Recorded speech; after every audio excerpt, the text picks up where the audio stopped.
and welcome everyone to Console Corner. My name is Blue. I'm your host today. PSN name changes not allowed. Will the XCL produce anything out of it? iTech takes flight. But today we start out with our top story, and that is SJP, Sir James Parker. If you didn't watch Esports Weekly, they touched on this a little bit, but I'm going to get a little bit more into it. So Sir James Parker has been suspended. He has not been banned. There's a difference between the two. So in the past, players like I'm Keyboard Player, Ball and Barry, and Swiper the One have all been banned. They cannot play in any skill shot events or tournaments such as the Paladins Console League anymore. And all of those players are from the PCL. For Sir James Parker, from what I've been told from himself and from some other people within the inner circle, is that he's been suspended, which means, and they also said this on the Esports Weekly show, which kind of confirms it, that he's suspended until the end of Phase 1, which means the first 13 weeks of the season. Now that counts the bye week, so the 12 weeks of play here in the spring, he's done for. He can't play the remaining 6 weeks of this split, and that is basically how that works. So he is able to play afterwards, but he's not able to play before that. So he is suspended and not banned, just to clear that up for some people. And I feel like this was needed for the actions or for the comments that he made. You know, whether it was on stream or on his timeline on social media, it doesn't matter. But it's kind of a problem to me. And the problem is that, you know, one person gets banned or suspended, and you know, you have side A and you have side B. Side A gets banned or suspended, whatever it may be, and side B's people, inner circle, are the ones who do that, apparently. So side A, their friends, they go on a witch hunt for the people inside B. And this is not what you should do. Granted, SJP did something wrong, and he's being punished for it. We're not going to go into the other people who've been banned in the PCL, because that's just going to bring up the same arguments over and over again. What I'm trying to say, or what I'm trying to get at, is if you don't like someone, you can block them on social media. You don't have to watch their stream, and you don't have to pay them any attention. And when you do so, you are feeding them, whether you're hunting for something or not. Who cares? Play the game. Play the game. That's essentially how you get to LAN, is by playing the game. That's essentially how you win a championship, is by playing the game. That's how you make money in the PCL. No matter the amount of money, you make money by playing the game. So just play the game. Okay? Next up, we have Wrld Edit. Worldwide, we're calling this, because he's from the Xbox EU side, came to Flashpoint on the PS4 EU side of things, and now it seems, with SJP out of the picture, Heating Up is missing a player. They had Destronite sub in during week 6, and it was not good. Despite what they said on the show, Esports Weekly, Destro is not a fantastic player. He's not a great player. He's a decent player who's had minimal success. The most success Destronite's ever had are 3 key points. 1, he's on Heating Up right now. Or he was on Heating Up. 2, he went to LAN as the coach for Fable. And 1, he had minimal success with Press Y in a couple PCS phases before their collapse into the PCL qualifiers for Season 1. Destronite's a good guy. I like him. But his mechanics are not on par to Sir James Parker's. So he's not going to be able to fill those shoes. Unfortunately, Heating Up dropped the map to Low-Key Scheming. Now, they're still in first place because they won the set 3-1. But dropping that one map brings Onslaught one game closer to them in the standings. And a lot of people are asking me, oh, how does Heating Up still have one map advantage over Onslaught if they both lost 4 games this season? Well, it's because Onslaught isn't the team that took the 4th map, the 4th loss, off of Heating Up. So they don't gain that point, which means that Heating Up has played 20 games this season and Onslaught's only played 19. So if you're 15-4, that's a plus 11. And if you're 16-4, that's a plus 12. So therefore, that's how that works. There's been some people who are confused and don't really understand that, but that is how that works. They've played 20 games. Onslaught's played 19 games. So the point differential is going to be, the game differential is going to be different because they've played a different amount of games for each team. So let's talk about Wrld. Wrld is in a bit of a pickle here right now, okay? And it's interesting because he has essentially 3 options on the board. He has more, technically. He could go somewhere else than the 3 I'm going to list, but these are the 3 big options right now. So Skeppy is picked up by Flashpoint. This is something I didn't see happening at the beginning when Skeppy was first released from Heating Up. I said, Flashpoint doesn't need him. As time went on, it turned out that Flashpoint did need him. It turns out, Goodlad's going to have scheduling problems, apparently. Possibly, maybe. That's not a given yet. But the other thing is that Wrld he's looking a little sluggish. I know they're 6-0. They've only dropped 1 map. It was the Stush Gaming. But Wrld's looking a little sluggish, and it's because he's on a new controller. He's on a new platform. He's been on Xbox his entire career before this, and he's been a blaster and a DPS main his entire career.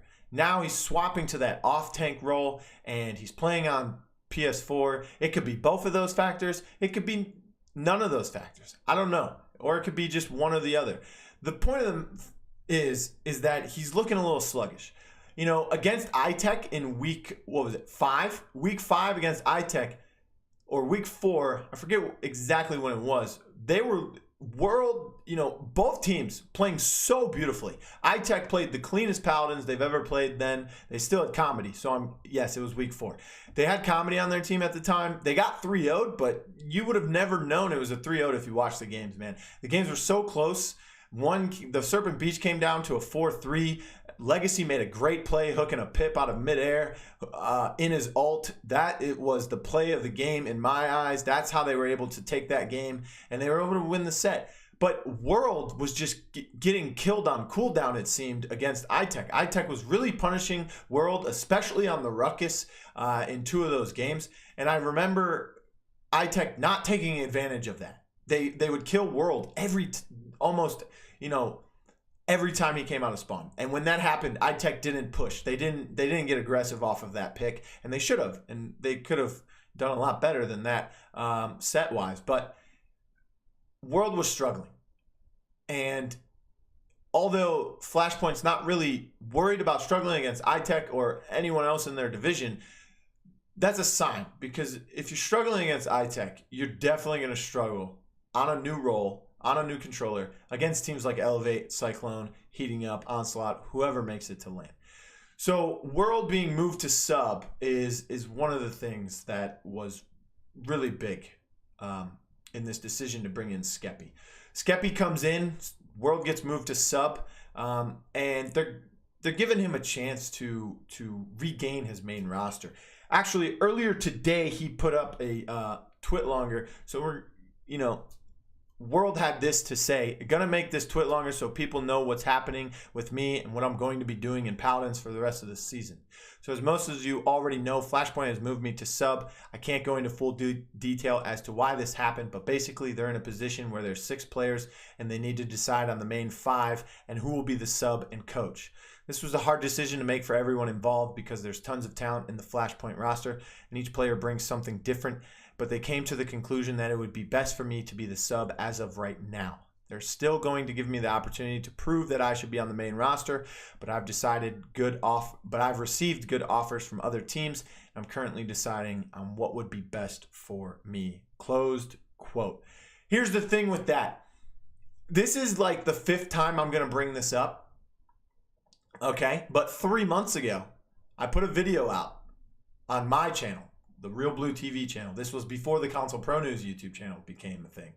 About how important subs were going to be this year because of the amount of players, because of the competitiveness, because of the amount of teams that are going to be trying to learn how to play the game properly and get better, because of the amount of people that have swapped consoles, and because of the problems in the past, LAN problems, travel problems, scheduling problems, all types of those. Subs are going to be one of the most important things in the PCL in 2019.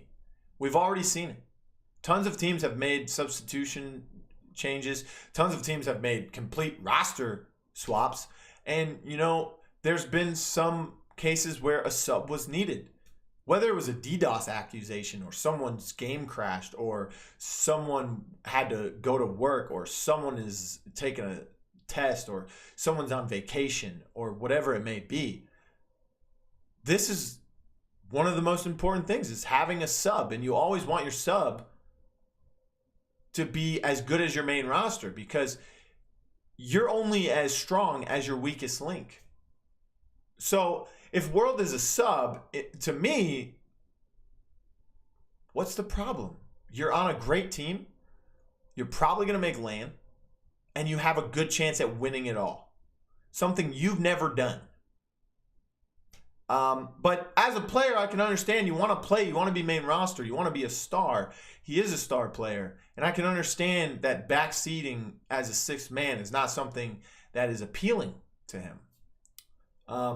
So there's two teams that are interested in him from what I've heard, and that's Onslaught and Heating Up. So let's go over these two options. If he joins Onslaught, that's a better option for the regular season, okay? If he joins Heating Up, that's a better option at LAN, okay? There's two different scenarios for why each one is best. I think they're equal overall for Wrld. If he goes to Onslaught, I think he's going to be playing the off-tank position. So at this point, it's what does he want to play? Okay, so if he goes to Onslaught, I think he's going to be the off tank. I think Other Shutter is going to be the main tank, and I think Swarmso is going to have to back off and be that coach because he's more detrimental to a team if he's the coach and not playing. He's a great player. He has good mechanics. He's a smart player as well. He has a good IQ for the game, but it's just not there right now. Especially when they faced Heating Up, it showed. There was some other mistakes from some of the other players on that team as well. But I think if you bring in Wrld as your off-tank, you have a really good, solid lineup. You've got TKO and Richie on the DPS. Richie's been to LAN. TKO's massively improved. You have Other Shutter, who's been to a LAN as a coach/sub, and he's been in the scene for a while. And he's played pretty much every role. He's had success on the main tank with Oni Channers. And then you have Neil, or Where to Guap. And this guy is one of the most underrated players in Paladin still to this day. I remember meeting him a long time ago. His name was Neil Bongstrong. And I'm going to be honest, I didn't take Neil seriously at all at first glance. I was on a team. The team was pretty small. And I had been in party chats with Neil Bong, and he was just like, I mean, I'm crazy and I'm a lunatic, but he bested me at the time, and it's like whatever he said, I thought he was talking crazy, and I apologize for that because I was wrong. I judged someone by the cover or by their voice. So he's one of the most underrated players. He's come from so far down in the lists of even potential decent players, and he's one of the best players on console right now. He's possibly the best player on this team too, and people don't understand that. But if Wrld comes to Onslaught, I think he's going to be the off-tank position or the off-tank role. If he goes to Heating Up, he's not going to play off-tank because Dovahkiin's not going to play DPS. Dovahkiin is their off-tank, and he, I think, is a better off-tank than Wrld right now during the 2019 season. And that's one thing that I'd like to point out is that a lot of people don't understand. When I say this player is good or this player is doing good or this player is better than this player, I'm talking about right now, man. I'm talking about in this season. I'm not talking about an all-time list. If I'm going to talk about an all-time list, I'm going to name it the all-time list, okay? Dovahkiin's not a better all-time player than Wrld, okay? I'd be crazy if I said that, but Dovahkiin is playing better than Wrld is this season. And that is what I do. I talk about the present. And if I don't, I state if I'm not. Dovahkiin is a better off-tank than Wrld right now in this point of the season, 6 weeks through. So Wrld's going to be playing the DPS. They lost SirJamesParker, who plays some of those flanks, who plays those off-meta or those off-flex picks like the Pip. So that's Wrld's wheelhouse right there. He can play the Xin as well, so that doesn't, SoldierBot, if they draft a Xin and a Vivian, which, they could do before with SJP, but it wasn't as dynamic as it would be with Wrld. He can run that Xin, and SoldierBot, can run that Vivian. So they can get a little more dynamic in the DPS duo. And he also can do what SJP does. He can play the Bomb King, he can play the Drogos, he can play the other blasters, and he can play some of the flanks, and he can play the Pip and some of those triple tank variations if they were to do that. The problem is that he'll be playing from EU on NA servers. So, Skeppy's playing on EU from NA, so he's playing hit scans though, so it's probably not that big of a deal for him. You have to ask Bust Down, how is that working out for you when you have to use your blasters? But then again, they have Whitey and Wildcard, and Wildcard will play their Bomb King and stuff like that. So it's just interesting to see, because is Wrld going to want to go to a team where he is going to play what he's really good at and what he's comfortable with, but he's going to have that delay. He's going to have that ping problem. So that's the main problem there with Wrld going to heating up, which means when he goes to LAN, he won't have that problem. So he's going to be fantastic at LAN, potentially, if he were with heating up. If Onslaught makes LAN, he'll still do great, but he's going to be in that off-tank role. He's not going to be playing what he wants. They could potentially... Here's the thing with Onslaught. I think Onslaught has just as much dynamic strategy as heating up. With heating up, he can play that off heal or those weird flex picks. He can play the triple tank, and he can do some weird duo DPS combos with SoldierBot. He can do a lot of this with Onslaught as well, because you can slot TKO into that off tank position, and you can let him play the Bomb King or whatever else he wants to do. Another option for Onslaught is they can bring Tommy Jet back as a certified sub. And if they were to make LAN, then he can play the off tank, and you bring Wrld in and you sit Richie or TKO out, whichever one, depending on what kind of comps you're going to want to run, maybe with blasters or something of that nature. There's a lot of things you can do with both teams, and at this point, it's just where Wrld wants to go and what he wants to play. Does he want to play off-tank mainly with Onslaught? Does he want to play his usual DPS and blasters with heating up? Or does he want to stay with Flashpoint and have a really good chance at LAN no matter where he goes? So that's basically what it's all about. Up next, we have secrets. This is something, 2 weeks ago we talked about Xbox Egos, and the Xbox Egos portion was something that I wanted to bring up, and it's if Elevator Cyclone find any success. It's some of the bottom tier players are going to get that confidence boost. With the secrets thing, it's something else I wanted to bring up. So Onslaught apparently is rumored to have already made a roster change, and I'm unaware of it. And it's something that really bothers me, especially since I started the website. I put the rosters on the website and all of that. Putting this information on the website is to boost our scene. That's mainly why Console Corner was birthed, was to help our scene grow competitively and commercially. Okay, so to outside sponsors, to other players, and to bigger orgs and to stuff like that. I have orgs who come to me all the time and say, what's the roster of this team? And I tell them the roster, and then they say, okay, well, do you have their Twitter? Well, that's basically what I've been doing with the website. Every team has their page, their rosters on there. Pretty soon, every player is going to have their own player page with bios, their history, their overall career, PCL stats, all kinds of stuff, okay? That's what I'm working towards on the website right now. And it's also going to have the org's history in the PCL and things of that nature.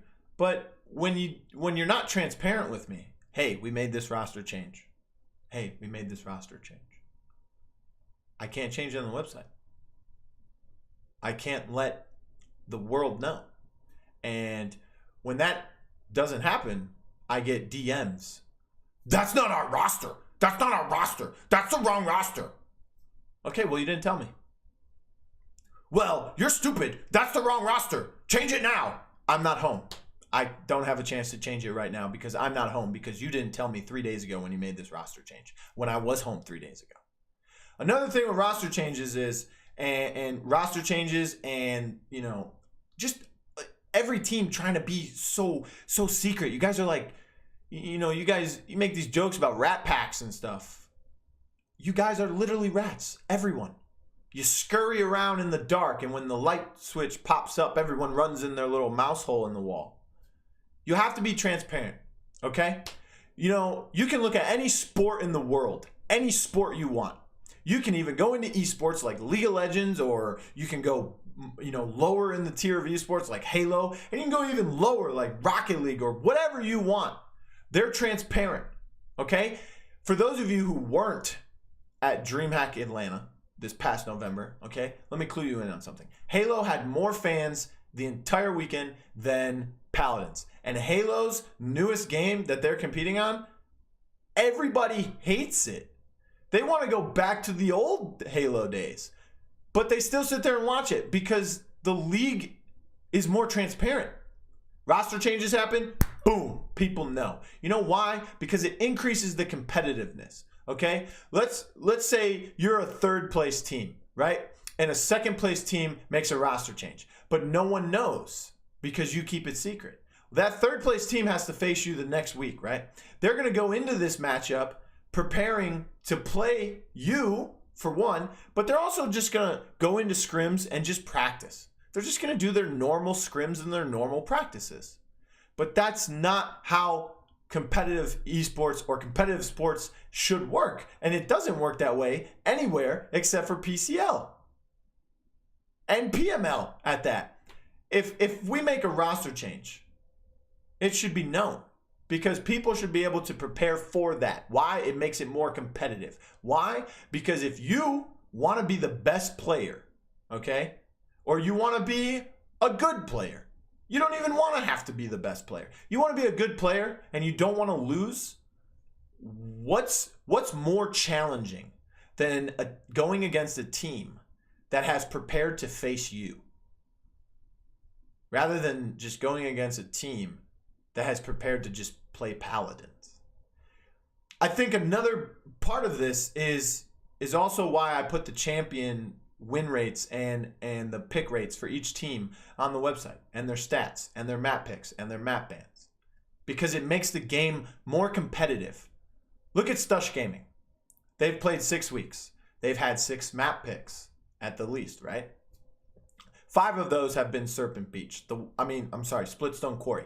The one time they did not pick Splitstone Quarry, it was because it was banned by their opponent. So if you go up against the best team, or you go up against a team and you say, this is their best map, let's ban it. Now that team either loses or wins on a different map, but at the end of the day, they have to go, guys, they banned our best map. We've got to find another map that we're really good on.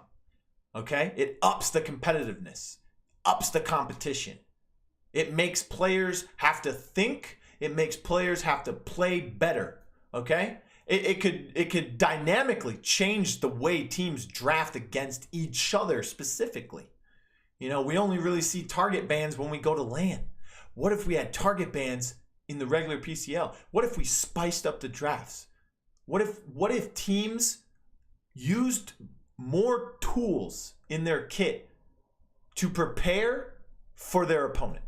You go up against a team, you look at their champion stats. Oh, this team's 0-10 on Vivian.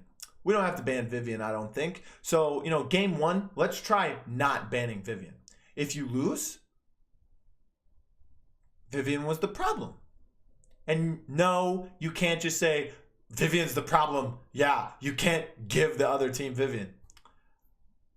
Baby boo, I can show you so many matches that Vivian has a lose.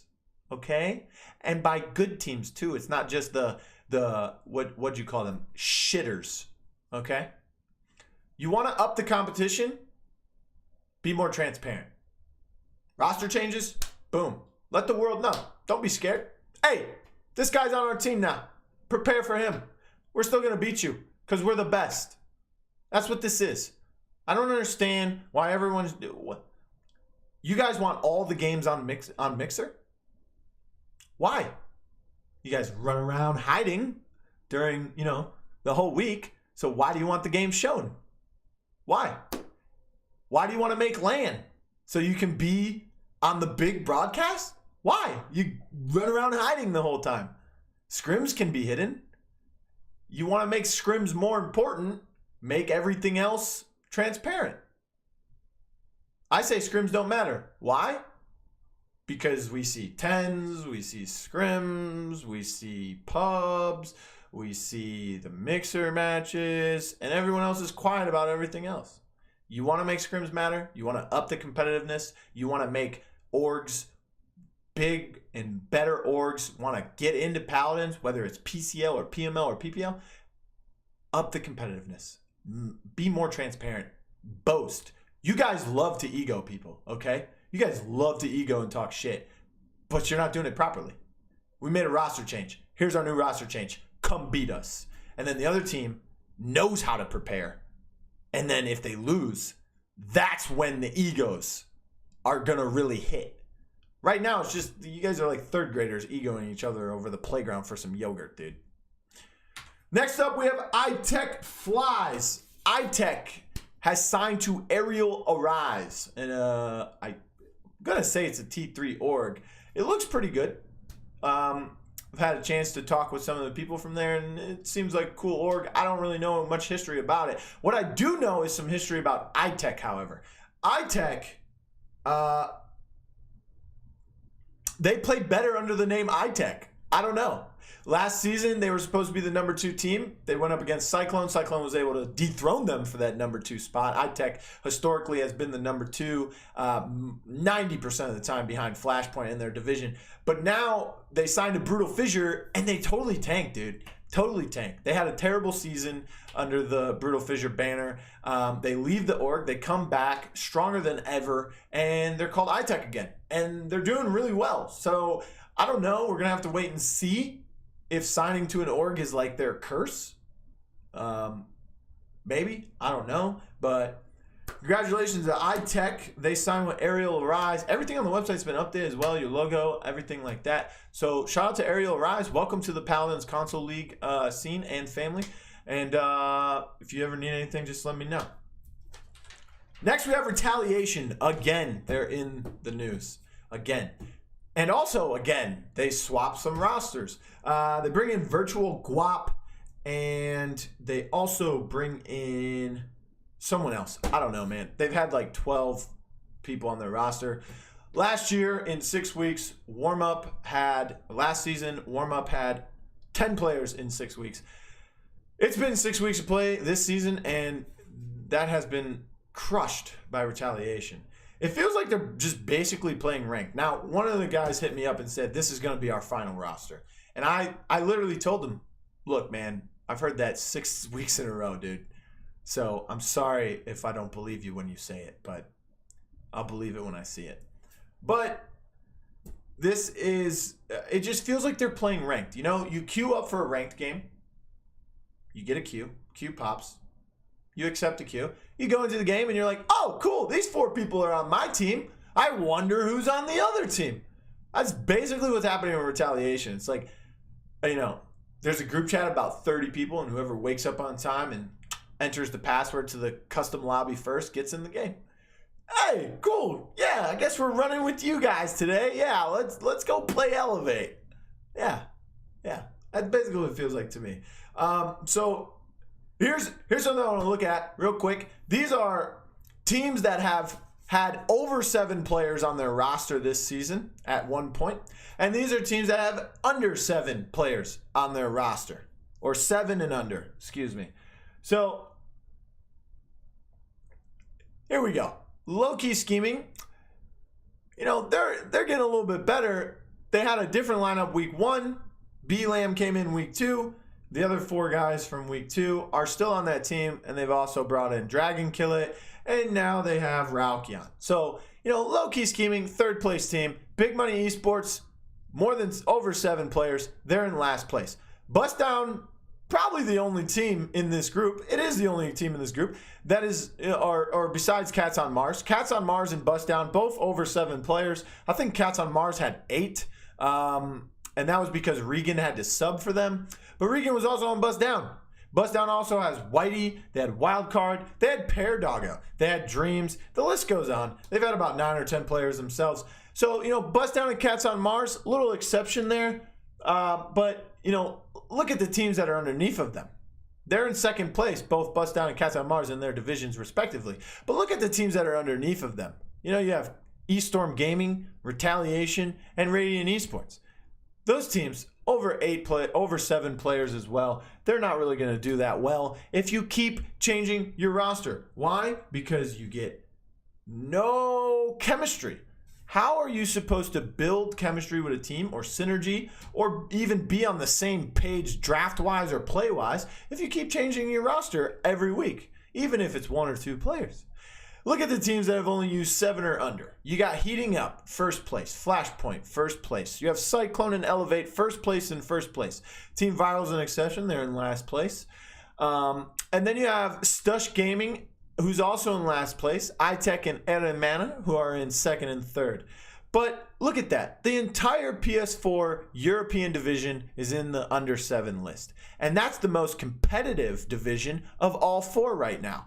You can say PS4 NA is competitive, but Heating Up and Onslaught are light years ahead of Low Key Scheming and Big Money Esports at this point. Low Key Scheming is trying to creep back into the conversation, but map-wise, they're not there, but they are getting better as a team. But look at this. Cyclone, Elevate, light years ahead their competition. I mean, they're light years ahead of Team Viral, but Team Viral hasn't made any roster swaps other than bringing in Forever Alice and Umeta as substitutions for necessary needs. So again, roster swaps every day, every week. There's not much success behind it, and there's not much historical success behind it. So why don't you pick 5 guys, maybe 6, and you just play together, even if you get curb stomped, man. Look at Warm Up. Geppetto's on a team now, and that team may be in 4th place, but they're way better than Warm Up last season. Look at Richie on Baldy Bunch last season. Now he's on a team contending for a LAN spot. Look at TKO on Warm Up last season. Now he's on a team contending for a LAN spot. Why? Because they stuck it out for the season and they've got their shit pushed in all season in 2018. And now they're here in 2019 contending for a LAN spot. Man. It's amazing what you can do if you just stick it out with a team, build some chemistry, and learn to play the game properly rather than just running around with a gun. Next up, we have the XCL. I want to talk about this. They had their qualifiers last week. First of all, my question is, no disrespect, but you actually needed to have a qualifier for this? There was that many teams trying to get into the XCL. I mean, I'm not trying to be disrespectful. It's just that the amount of teams that showed up for PCL was a little weak. So I don't know how many teams showed up for the XCL qualifiers, but whatever. Number 1 seed in there is the Ancients. This kind of doesn't surprise me. I tried to look at the rosters of all the teams. I'm not really going to dive too deep into the XCL. I just was interested because I saw Ancients signed. Ancients came to me at the beginning of the PCL trying to look for a PCL team. I guess it didn't work out. He signed an XCL team. On this team, you have Emmerfish, Ian Hart, Pear Doggo, Styles, and Person of Uranus. Person of Uranus apparently is a support player. I think they're new to the game. I don't know. They hang out in the Console Pro News streams during the PCL matches that we do, the non-broadcasted games. I've never seen this person play, so I can't really comment on this person. Then we have Emmerfish, Ian Hart, and Pear Doggo. Pear Doggo played week 1 for Bust Down. Then they released them when they picked up Wildcard. Granted, that's a good pickup. But Pear Doggo is new to the game. He's got some some positioning problems, some priority problems, whatever. He's new to the game. He's a new player. But if he keeps working at it and he keeps tweaking those out, learns how to play the game properly and watches the best players, then essentially he'll get better at the game. So, Paradogo's a good player. Ian Hart and Emmerfish were both on the retaliation roster that got effed over by the captain rule thing a couple weeks ago. So they found a new roster and hopefully took my advice where one of them is the captain, so that never happens again. And then they have Styles. Styles was an HRX champion for Elevate in January of 2018. Here's the thing. Styles quit the game. I'm not exactly sure when. I think it was like after the spring land qualifiers of last year. And he quit the game. He came back and was put on Baldy Bunch. The team didn't do well. They went, I think, 1-5 all season or 0-6, whatever. They were terrible, okay? They were terrible. But I think, and then he quit the game again. And I think this is a smarter way for him to come back. Because he finally realized, okay, I retired, I came back. 1, I'm rusty. 2, before I retired, I was on a really bad team, and I did really bad, and I only played like 2 weeks of that season. So I'm going to grind it out with this young team. Maybe I can teach them some stuff. Maybe they can teach me some stuff since I've been out of the game for a while. And, I'm going to try to get out of this retirement funk and try to get my groove back. And then after that, if this team's not doing as well as we'd hope, or, we try out for relegations in the PCL and we don't make it, then, I can still have a good chance at making a newer team or a top team or one of the mid-tier teams like Cats on Mars or something of that nature. So I think for Styles, this is a smarter way for him to come back into the scene rather than trying to just body his way onto a big roster to begin with. So I think this is a smarter way for him to come back, and welcome back, Styles. Putting some style back in the PCL, baby. That's about it. So to close it all out, there will be no games this next week because it's the bye week. It's the halfway point of the first half of the season. So it's the quarterway mark.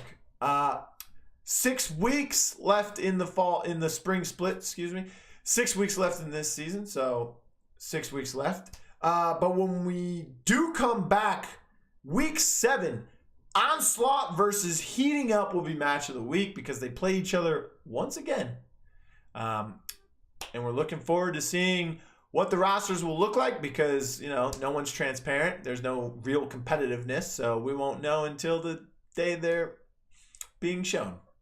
Then we have a PCL marathon 24/7 stream of Console Paladins. I'm pretty sure I'm doing that on my channel. I have to check with the rest of the people.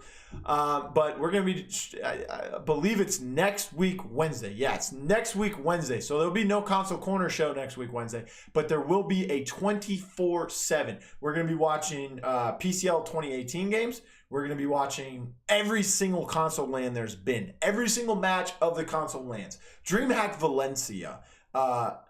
HRX in January of 2018. HRX, the one that just passed at DreamHack Atlanta. Spring Masters, where Flashpoint got the victory. And Onslaught getting the victory at Summer LAN. We're going to be watching them all, okay? We've got a ton of Paladins content. We're going to be watching all of them. So that's what we're doing. Hope everyone can come out for that at some point. I think it's going to be a subathon.